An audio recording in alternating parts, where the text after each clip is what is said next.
تعالوا اقول لكم 10 من اشهر الايديومز والاكسبريشنز المستخدمين في اللغة الانجليزية. هتسمعوهم في كل مكان وفي الافلام والمسلسلات كمان، وهتسمعوهم بشكل كبير جدا. مهم قوي قوي ان انت تعرف وتفهم الايديومز والاكسبريشنز في اللغة الانجليزية، اللي هي التعبيرات او الحاجة اللي احنا بنقولها وما بيكونش قصدنا المعنى الحرفي ليها او الترجمة الحرفية، لان ده هيحسسك ان انت فاهم بشكل كبير جدا الثقافة باللغة الانجليزية، وقادر ان انت كده تتكلم بثقة، وان انت يعني تدخل في اي محادثة او اي كلام بدون ما تتفاجئ او بدون ما تحس ان انت مش فاهم هم يقصدوا ايه. تعالوا بينا النهاردة نشوف في الفيديو بتاعنا ال10 ايديومز اللي هنتعلمهم مع بعض. اهلا بيكم في انجلش فلوج جديد مع دعاء، ولو اول مره بتشوفوني فاهلا بيكم، نورتوني. اتمنى تشترك دلوقتي حالا معايا في القناه وتفعل الجرس كمان لتعلم الانجليزي لكل يوم وفي كل المجالات كمان. دي الحلقه رقم 3 من حلقات تعلم الايديومز والاكسبريشنز في اللغه الانجليزيه. هسيب لك دلوقتي حالا في البلاي ليست كامله اللي بشرح فيها ايديومز واكسبريشنز مختلفين، تقدر طبعا ان انت تستفيد منهم. تعالوا بينا نبدا النهارده المجموعه بتاعتنا.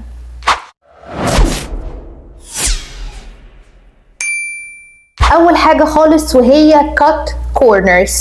cut corners cut corners لو جينا نترجمها ترجمة حرفية معناها إن أنت تقطع الزوايا. طبعا تحس حاجة ملهاش معنى أصلا، بس كإيديوم معناها إن أنت تختصر. يعني مثلا I was cutting corners because I was late. I was cutting corners because I was late. معناها ايه؟ معناها ان انا كنت متأخرة، فبالتالي كنت عمالة اختصر في الطرق وهكذا. فتاني بنقول cut corners. cut corners. تاني حاجة وهي judge a book by its cover.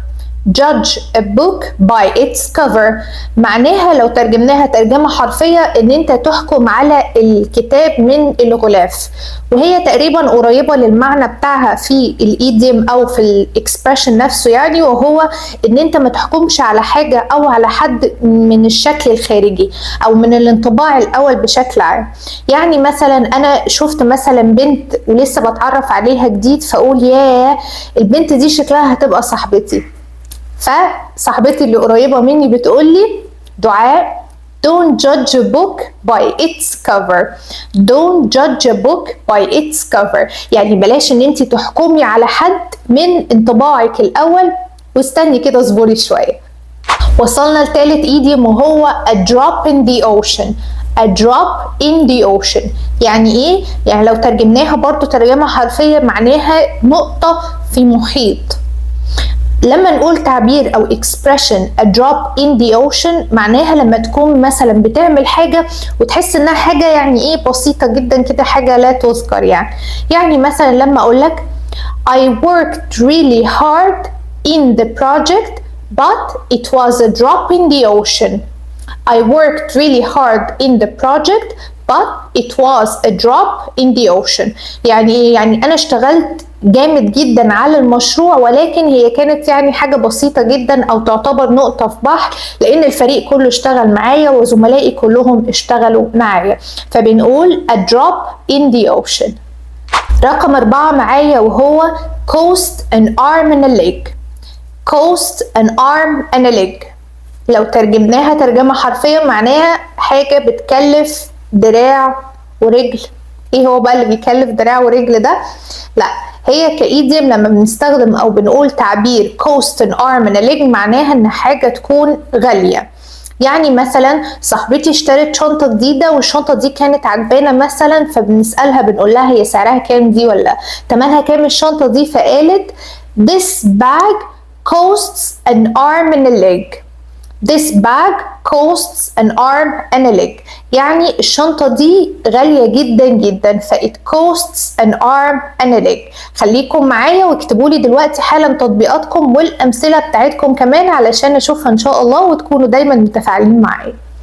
وصلنا لنص الطريق، ورقم 5 معايا وهي the elephant in the room. the elephant in the room لو ترجمناها معناها الفيل اللي في الأوضة. تحسوا الفيل اللي في الصندوق كده.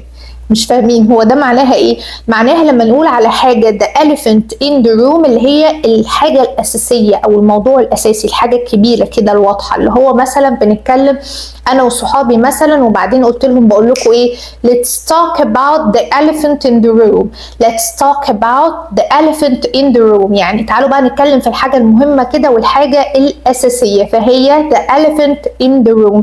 أعتقد هم قالوا التعبير ده علشان هي الحاجة الكبيرة يعني الواضحة، فبالتالي قالوا عنها elephant يعني. ورقم 6 معايا هو hit the spot. hit the spot لو جينا ترجمناها معناها انه تصيب الهدف او تصيب المكان يعني نفسه، ولكن كايديم او اكسبريشن معناه انه لما بنقول على حاجه يعني الحاجه الاميزنج اللي هي الحاجه الرائعه الرهيبه الحلوه جدا. يعني مثلا I expect this video to hit the spot. I expect this video to hit the spot. معناها ايه؟ معناها ان انا بتوقع ان الفيديو ده هيكون رائع ورهيب وكل حاجة، فبنقول hit the spot. الايديم رقم 7 وهو see eye to eye. see eye to eye لو ترجمناها معناها ان انت تشوف عين بعين، لكن كايديم هي معناها لما نقول see eye to eye معناها ان انت تتفق مع شخص او تتفق انت وشخص على حاجة. يعني كمثال مثلا ممكن اقول I am glad that we see eye to eye on the presentation. I am glad that we see eye to eye on the presentation. يعني أنا سعيدة إنه إحنا متفقين على البرزنتيشن بتاعنا. وصلنا للإيديم رقم 8 وهو giving someone the cold shoulder. giving someone the cold shoulder الترجمة الحرفية بتاعتها هو إن أنت تدي حد كتف بارد، لكن كإيديم معناها إنه تتجاهل. لما تتجاهل شخص معناها you're giving him the cold shoulder. يعني مثلا انا وصاحبتي اتخانقنا مع بعض فبقول my friend is giving me the cold shoulder.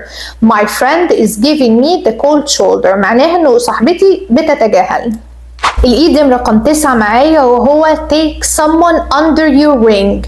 to take someone under your wing الترجمة الحرفية بتاعتها ان انت تاخد حد تحت جناحك. طبعا احنا ما عندناش اجنحة ولا اي حاجة، بس زي ما بنقول كده في العربي لما تاخد حد تحت جناحك معناها ان انت ترعاه وتاخد بالك منه وهكذا. فكمثال مثلا ممكن نقول She took the new employee under her wing.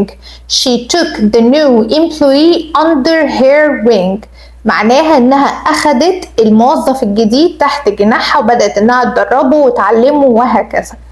اخر ايديم معانا في حلقة النهاردة الايديم رقم 10 وهو cry wolf. cry wolf لو جينا ترجمناها معناها يعيط الذئب، بس هي كايديم معناها يخادع، يخادع او يكذب اللي هو cry wolf. مثلا لما اقول is she really sick or she's crying wolf. is she really sick or she's crying wolf يعني ايه؟ يعني هل هي فعلا تعبانة ولا هي بتخدعنا ولا ايه بالظبط؟ وبكده نكون اتعلمنا 10 ايديمز واكسبريشنز باللغه الانجليزيه من اشهر الايديمز والاكسبريشنز طبعا، وهتسمعوهم كتير جدا جدا. مستنيه امثلتكم وتطبيقاتكم دلوقتي حالا في الكومنتس. اكتبوا لي دلوقتي الامثله بتاعتكم تحت في الكومنتس، وهستنى اللي منكم هيكتب لي كمان ال10 ايديمز كلهم، هعرف ان هو شاف الفيديو لحد الاخر ويقدر كمان ان هو يستخدم الايديمز دول. زي ما قلت لكم الايديمز هتساعدكم ان انتوا يكون عندكم ثقه اكبر بنفسكم وفي معرفتكم اكتر باللغه الانجليزيه وثقافه اللغه الانجليزيه بشكل عام. ما تنسوش تشوفوا الحلقات الموجوده في البلاي ليست كلها علشان ما يفوتكمش اي حاجه خالص.